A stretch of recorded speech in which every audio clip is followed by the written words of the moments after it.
What's up, flight simmers? It's Ole here, or Untitled, and welcome back to another video. Today we are doing something a little bit different. We are not in the sim. We are going to take a look at the newly released Tomatoshade for Prepared. We're going to just check it out, see how it is, and more importantly, we are going to show you how to install it properly. It's a relatively easy process, so let's jump straight into it. So, here is the site that I have got given. It's from Mega. I will let this link in the description, so don't worry. So, download this one, and then obviously wait for it to finish, and then put it somewhere safe, and obviously extract it from the zip folder. And then you will get something like this. This is the content, if you like, of the zip folder. So we have profiles, tomato. This is the dynamic reflection maker. This is the one. This is the tool that makes the reflections that you probably have seen the screenshots of. We have some documentation, some DLLs, and of course the tomato shader itself. So let's then start with the tomato shade. Open that, preferably with admin rights if you want. This is how it looks. Looks very similar to the PTA tool. I will not speculate in that, so let's just move on. All you have to do, click on File, Open, then go to where you have stored your folder, in case mine is on the drive and others and add-ons. Go into the tomato folder, and then here's the presets. Most people use bright, but you can obviously use dark if you want to, but I think dark is the best one, best looking one, like personally. So open that. And here we have some comments on the preset. I really recommend just read through it quickly. You can see some changes, some help, and so on and so on. Here's the Hdr settings that you would like to set in the sim. We will look at that afterwards. And here we have some entries you can take in your CFG if you want to. I have done that. I'm not sure if it works, but hey ho. So now that we have selected our preset, you only just go to Actions and Apply Preset. And there's Apply Complete. Then close this one. So now the preset is complete. What we have to do now is open the Dynamic Reflection Maker, preferably also with admin rights. So this is how the program looks. Very simple and very straightforward. It just takes some time, depending on how many aircraft you have. But let me just do an example, and then you can do the exact same thing on other planes. I've done it, so I can show you how it looks when it's already done. So if I go to PMDG, I obviously have most of them.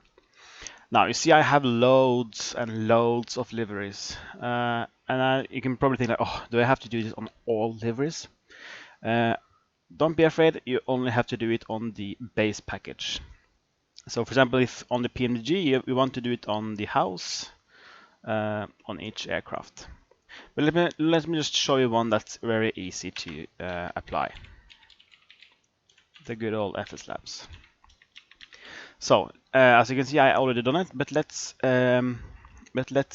restore this and do it again so you can see how it's done. So this is the base package for the FS Labs with the CFM engines. So it's all of these. This is how the page will look for you when you first enter it. Seems like this model has not been modified yet. So what you do, as I showed you earlier on, in Profiles and Tomato, you have all these presets. You see this one? This is the CFM profile. So what you easily do is you just click on Open Profile, and then it automatically scan or find the correct profile if you want to. So we are using CFM engine, so just click on this one. Now it says that the profile is imported, and we just need to save, and we're good to go. So click OK, hit save, and now it's done. And then all of these CFMs will initially turn orange. And then you just do the same step with the IIE, and then you can obviously go back to, for example, the PMDG, do this on all of these, and then do it on all the other aircraft you have, obviously within the the spectrum of these. You have A2A, you got the Mad Dog, you have FS Labs, Majestic, PMG, and so on, and TFTI. And if it doesn't find it automatically, it just means it doesn't have a profile for it. So then you just have to skip it. Okay, that's the steps you actually have to do. That's all there is. So now we can just jump quickly into the sim and see how it looks. So this is a KSFO, as you know, in the 747, the preset that I have applied. Let's just quickly go into the settings before we move on. So, as you remember, in the Tomatoshade program, we had a recommended lighting setting, or the Hdr setting. And these are the settings you would like to have. So we have 114, 009, and then 092. The important part here is you have to have this on. Now you see I have it on ultra. You don't have to have it on ultra if it's killing your frames. But I think it needs to be at least on low or medium. But mine is working on ultra, so that's just fine by me. I think that's it in terms of the settings.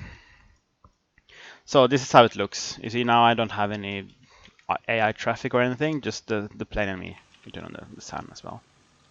And as you can see, it looks quite nice. Nothing really special.